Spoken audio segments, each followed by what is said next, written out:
اب میں زیادہ آپ کے ساتھ جھگڑا نہیں کروں گا. ہاں ساستغفر لک ربی, اپنے رب سے آپ کے لیے معافی مانگتا رہوں گا, مغفرت اور بخشش کی دعا کرتا رہوں گا. انہ کان ربی حبی حفیہ, میرا رب مجھ پر بڑا مہربان ہے. واعتزلکم وما تدعون من دون اللہ, کہ اب میں آپ سے بھی جدا ہوتا ہوں اور جن کی آپ پوجا کرتے ان سے بھی جدا ہوتا ہوں. تو یہ پہلا امتحان تھا باپ کے ساتھ. حضرت ابراہیم علیہ السلام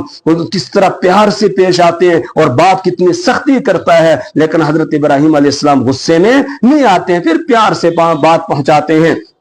پھر اس کے بعد اگلا مرحلہ آیا, پوری قوم کے ساتھ پوری قوم کو سمجھایا اور ان سے کہا میں هذه التماثيل التي انتم لها عاكفون, کہا یہ جو تم نے مورتیاں بنائی ہوئی ہیں جن کو تم پوچھتے ہو ان کی حقیقت کیا ہے مجھے بتاؤ ذرا. انہوں نے کہا ہم نے اپنے باپ دادا کو یہی کرتے ہوئے پایا ہے. حضرت ابراہیم علیہ السلام نے فرمایا تم اور تمہارے باپ دادا سب گمراہی میں مبتلا تھے, یہ جو کر رہے تھے. ہاں نہیں مانتے ہو, تاللہ لاکیدن صنامکم بعد ان تولوا مدبرین, پھر میں تمہارے ان خداؤں کے ساتھ ایک چال چلوں گا. پھر چال کیا چلی, ایک دن وہ میلے میں گئے. حضرت ابراہیم علیہ السلام ایک کلہاڑی لے کر اور ان کے بتخانے میں چلے گئے اور پھر جتنے وہاں رکھے ہوئے تھے ان سب کو توڑ دیا, ایک بڑا جو بیچ میں تھا اس کو چھوڑ دیا. فجعلهم جذاذا الا كبيرا لهم لعلهم الیہ یرجعون, ایک امتحان لینا چاہتے تھے ان کا. جب شام کو واپس آئے لوگ, آ کر دیکھا ہو یہ تو بتوں کا ستیہ ناش ہو گیا ہے, تو فوراً جو ہے ان سے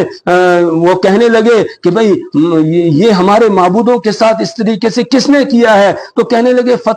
سمعنا فتى يذكرهم يقال له ابراہیم, ایک نوجوان ہے جو ہمارے ان خداؤں کا تذکرہ کرتا تھا جس کو ابراہیم کہا جاتا ہے. کہنے لگے فاتوا به على اعين الناس لعلهم يشهدون, ارے ان کو پکڑ کے لاؤ لوگوں کے سامنے ذرا دیکھیں اس نے کیوں ہمارے معبودوں کے ساتھ یہ کیا. حضرت ابراہیم علیہ السلام کو لایا گیا اور جب آگے تو کہنے لگے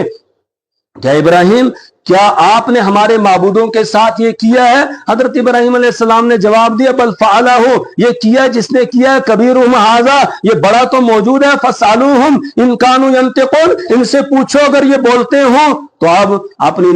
گردنوں کو نیچے جھکا لیا اور اپنے آپ کو کوسنے لگے یار تم بھی کن کو پوچھ رہے ہو جو آگے سے جواب بھی نہیں دے سکتے ہیں. پھر گردن نیچے کر کے کہنے لگے کہ لقد علمت ما هؤلاء ينطقون, آپ جانتے ہیں کہ یہ بولتے نہیں ہیں. حضرت ابراہیم علیہ السلام یہی چاہتے تھے کہ یہ اپنی زبان سے اقرار کرے, یہ نہ بول سکتے نہ کچھ اور کر سکتے ہیں. تو حضرت ابراہیم علیہ السلام نے کہا اف لکم ولما تعبدون من دون اللہ فلا تعقلون, تو تمہارے لیے بھی اور تمہارے ان معبودان باطلہ کے لیے بھی کچھ عقل نہیں رکھتے ہو, کچھ سمجھ نہیں رکھتے ہو. یہ کہا اب قوم کی سمجھ میں بات نہیں آئی, وہ سمجھنا بھی نہیں چاہتے تھے. بس انہوں نے کہا بھائی انصروا آلہتکم, اپنے معبودوں کی مدد کرو اور کیا کرو حرقو, حضرت ابراہیم علیہ السلام کو جلاؤ اور اپنے معبودوں کی مدد کرو ان کنتم فاعلین, اگر تم کچھ کرنے والے ہو. پھر حضرت ابراہیم علیہ السلام کے لیے آگ جلائی جاتی ہے, آگ میں ڈالا گیا. حضرت ابراہیم علیہ السلام آگ میں چلے جاتے ہیں. بڑا سخت امتحان تھا لیکن اللہ نے آگ کو حکم دے دیا یا نار کونی بردا وسلاما علی ابراہیم, اے آگ ابراہیم پر ٹھنڈی ہو جا, سلامتی والی ہو جا. آگ نے ایک بال بھی حضرت ابراہیم علیہ السلام کا نہیں جلایا. ابراہیم علیہ السلام کا باپ کہنے لگا نعم الرب رب ابراہیم, کا ابراہیم کا رب بڑا زبردست رب ہے, یہ تو مانا لیکن رب کو مانا نہیں. اس کے بعد بادشاہ وقت نمرود, اس کے ساتھ بھی مقابلہ ہوا. حضرت ابراہیم علیہ السلام اس کو بھی سمجھاتے ہیں اور اس سے کہتے ہیں کہ میرا رب جو ہے ربی الذی یحیی و یمیت, میرا رب وہ ہے کہ جو زندگی اور موت کا مالک ہے. وہ کہنے لگا انا احیی و امیت, میں بھی زندہ کرتا ہوں میں بھی مارتا ہوں. ایک آدمی راستے میں گزر رہا تھا, اس کو پکڑ کے لایا اور اس کو سولی پہ چڑھا دیا, کہا دیکھو مار دیا. ایک جیل کے اندر بند تھا جس کے لیے قتل کا فیصلہ ہو چکا تھا, اس کو چھوڑ دیا, کہا دیکھو اس کو میں نے زندگی دے دی. حضرت ابراہیم علیہ السلام سمجھ گئے کہ یہ موٹے دماغ کا آدمی ہے, یہ سمجھتا نہیں ہے موت اور زندگی کا مالک ہونے کا مطلب کیا ہے. تو اس نے کہا انا احیی و امیت, قال ابراہیم ربی الذی, کہا میرا رب تو وہ ہے کہ جو سورج کو مشرق سے طلوع کرتا ہے اور فأتی بہا من المغرب, تو اس کو لیا کہاں سے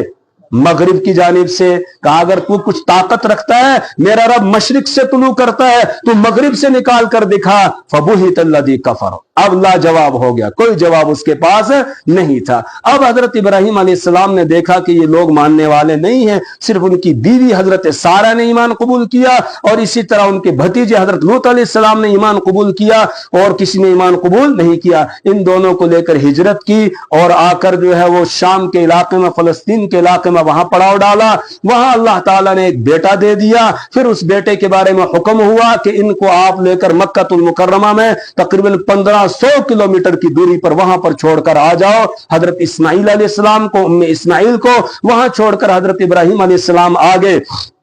جب بچہ تھوڑا سا بڑا ہو گیا اب حکم آ گیا کہ بچے کی گردن پر چھری چلاؤ تاکہ لوگوں کو پتا چلے کہ ابراہیم کے دل میں اللہ کی محبت زیادہ ہے اور اولاد کی محبت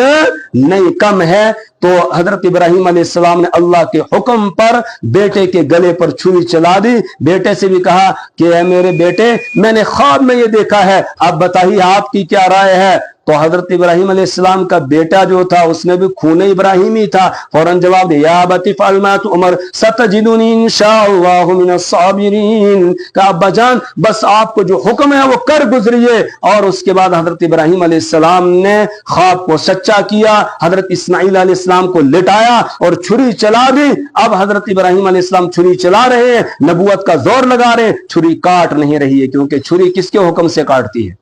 اللہ کے حکم سے کاٹتی ہے یہ حضرت ابراہیم علیہ السلام کا بڑا امتحان تھا اللہ نے فرمایا قد صدقت الرؤیا آپ نے خواب سچ کر دکھایا انا کذالک نجزی المحسنین ان ھذا لہو البلاء المبین کہا یہ بہت ہی بڑا امتحان تھا اللہ کی طرف سے اس امتحان میں بھی کامیاب ہو گئے اس کے بعد پھر اللہ تبارک و تعالیٰ نے یہ قربانی کا سلسلہ چلا دیا اس وقت سے قربانی چل رہی ہے اور آج ہمارے یہاں بھی یہ قربانی ہوتی ہے جب صحابہ کرام نے پوچھا یا رسول اللہ یہ قربانی کی حقیقت ما ہی الاضاحی یا رسول اللہ قال یہ سنت ابیکم ابراہیم کہا یہ تمہارے باپ حضرت ابراہیم علیہ السلام کا طریقہ ہے صحابہ نے عرض کیا یا رسول اللہ ہمیں کیا ملے گا آپ نے فرمایا کہ ہر بال کے عوض میں ایک نیکی تمہیں ملے گی اور اسی طریقے سے آپ نے یہ بھی فرمایا من وجد ساعتا فلم یضحی فلا یقربن مصلانا جو آدمی قربانی کر سکتا ہو طاقت رکھتا ہو پھر وہ قربانی نہ کرے اس کو عیدگاہ آنے کی اجازت نہیں ہے اللہ سے دعا کریں اللہ تبارک و تعالی حضرت ابراہیم علیہ السلام اللہ کے دین کی خاطر اللہ تبارک و تعالی ہمیں بھی اپنے دین کی خدمت کے لیے قبول فرمائے